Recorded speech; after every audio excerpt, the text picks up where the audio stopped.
wabarakatuh. Waalaikumsalam warahmatullahi wabarakatuh. Selamat pagi anak-anak. Bagaimana kabarnya? Baik. Sebelumnya yang nggak berangkat siapa ya? Sidon.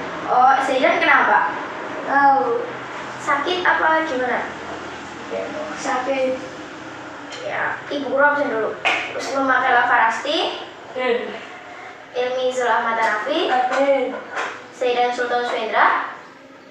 Sakit ya tadi ya? Iya. Sakit ya. Sebelum mengawali kegiatan pembelajaran pada pagi hari ini, alangkah baiknya kita berdoa dulu ya.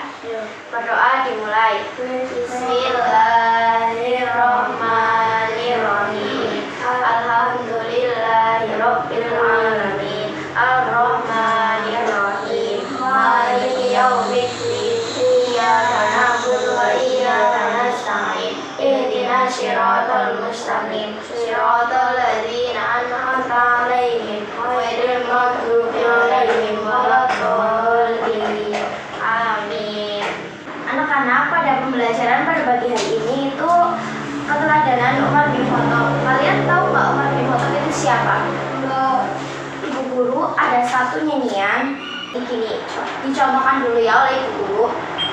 Ada 4 khalifah sahabat Rasulullah. Yang pertama adalah Abu Bakar As-Siddiq, 2 Umar bin Khattab, 3 Utsman bin Affan, yang keempat Ali bin Abi Thalib. Kalian bisa nyanyi ya, kita nyanyi sama-sama ya. 1, 2, 3. Ada 4 khalifah sahabat Rasulullah. Yang pertama adalah Abu Bakar As-Siddiq, 2 Umar bin Khattab, 3 Utsman bin Affan, yang keempat Ali bin Abi Thalib. Nah, jadi Umar bin Khattab itu adalah salah satu sahabat Nabi Muhammad SAW yang kedua, yang merupakan golongan dari Khalifah Rasyidin. Dia lahir tahun berapa?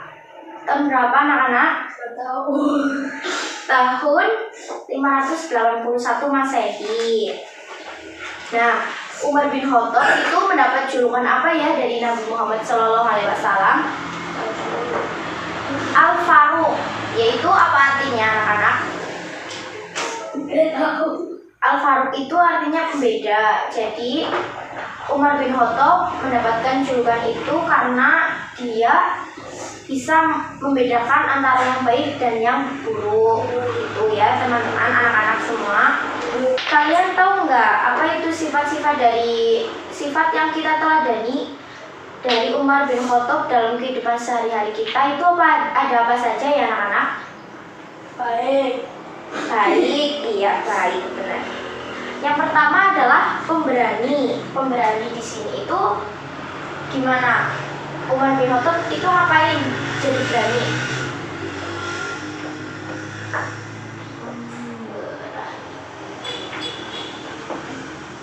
Dalam konteks ini, Umar bin Khattab itu pemberani itu dia mengajak Rasulullah SAW untuk berdakwah secara terang-terangan.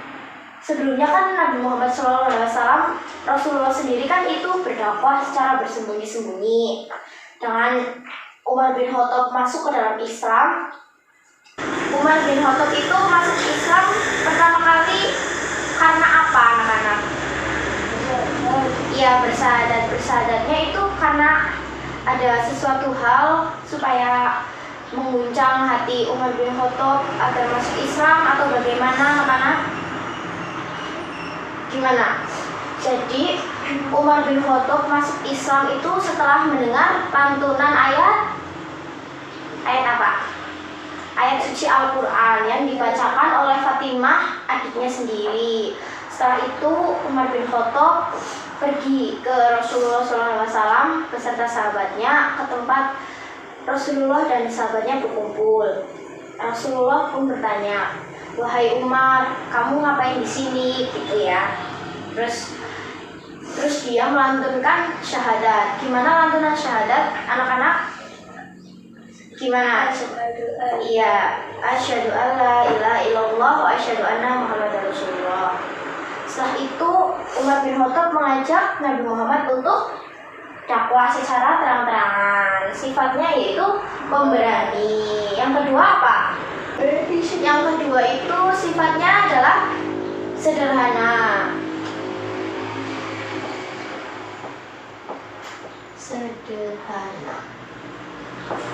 Sederhana di sini itu konteksnya bagaimana anak-anak?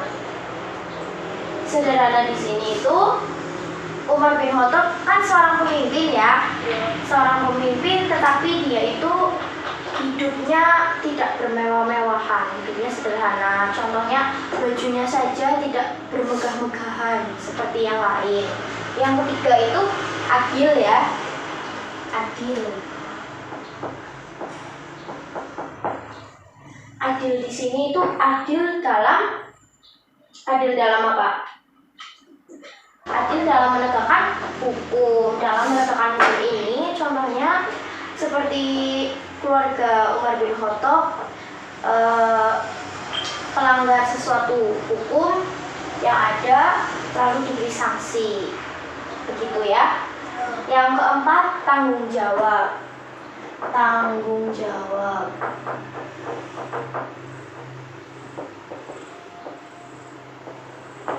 Tanggung jawab di sini itu tanggung jawab dalam memimpin umat Islam. Dia sangat bertanggung jawab dalam memimpin umat Islam. Dan yang terakhir itu apa anak-anak?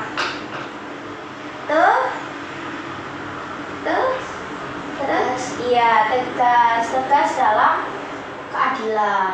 Dia adil. Tegas dalam keadilan. Nah, gitu ya anak-anak. Bisa dipahami atau tidak? Apakah ada yang mau ditanyakan? Ya, untuk selanjutnya itu Umar bin Khattab juga orang yang paling terdepan dalam melindungi Rasulullah SAW dalam setiap peperangan. Dia selalu berada di sisi Rasulullah SAW. Umar membuat Islam menjadi semakin pesat. Ya, mampu mengambil alih apa?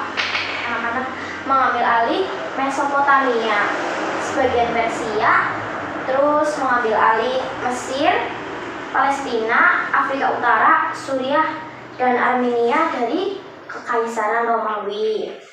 Nah, setelah Nabi Muhammad SAW meninggal dunia, Umar merasa terpukul. Setelah itu Umar bertekad untuk melanjutkan perjuangan Rasulullah dalam keislaman ini ya.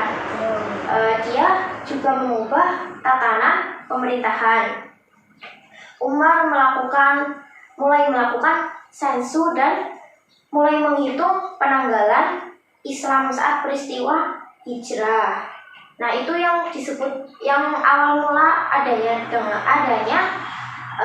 penanggalan hijriyah ya, anak-anak. Nah, setelah itu Umar bin Khattab meninggal dunia dibunuh oleh Abu siapa? Ada yang tahu? Dibunuh oleh Abu Lu'lu'. Bukan Abu Bakar. Abu Bakar kan sahabatnya Rasulullah SAW.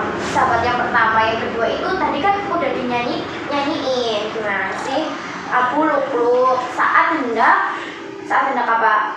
Menjadi imam untuk sholat subuh berjamaah ya. Setelah itu Umar bin Khattab kan meninggal dunia, digantikan oleh siapa? Jadi yang ketiga siapa? Yang pertama Abu Bakar. Ya, yang kedua Umar bin Khattab. Yang ketiga siapa? Utsman bin siapa? Iya, Utsman bin Affan. Iya, kiranya materinya sudah cukup ya anak-anak. Dari Ibu cukup sekian. Apabila ada kesalahan dalam bertutur kata, mohon dimaafkan. Assalamualaikum warahmatullahi wabarakatuh. Waalaikumsalam.